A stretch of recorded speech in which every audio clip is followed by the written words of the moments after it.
So my thoughts on the opioid epidemic are pretty strong, and they've been relatively unwavering for almost 20 years. So back in the late 90s when this drug called OxyContin, small little drug, you may not have heard of it, came on the market, I thought at the time, I said, hey, this is the same thing as heroin. I said, yeah, this might cause a lot of substance abuse issues down the road. So we've written multiple articles called the stupidity epidemic, and that's what I would call it.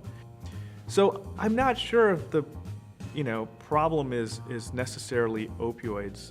It's the prescribers, it's the users, it's the lack of wanting to become more educated on proper pain management. That's the issue. If we restrict all opioids and we say, oh, no more opioids, what happens? Well, the good guys weren't doing anything bad to begin with, unless of course they got a counterfeit, which is out of their hands anyway.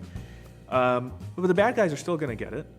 And in fact, actually, you're gonna probably see even more deaths because you're gonna see even more counterfeit pills on the market because there's gonna be a demand for it. You're gonna see even more illicits because there's gonna be a demand for it.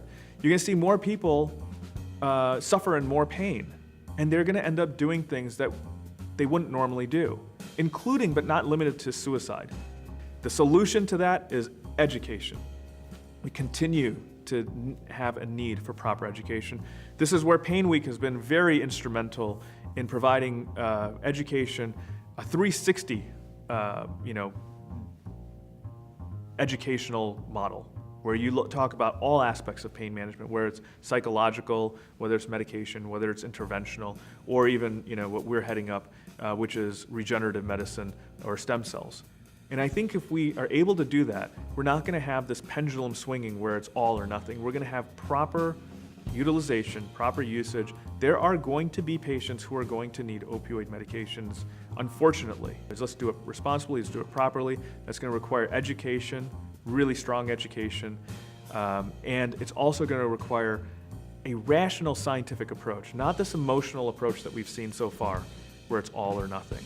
Let's use our brains, let's use our common sense. Common sense is a superpower, but it's rare, but it's possible. If we just use common sense, we get rid of our emotional lability and start coming together to educate the population on real facts, I think we can have great solutions for the opioid epidemic, great solutions for chronic pain patients as well.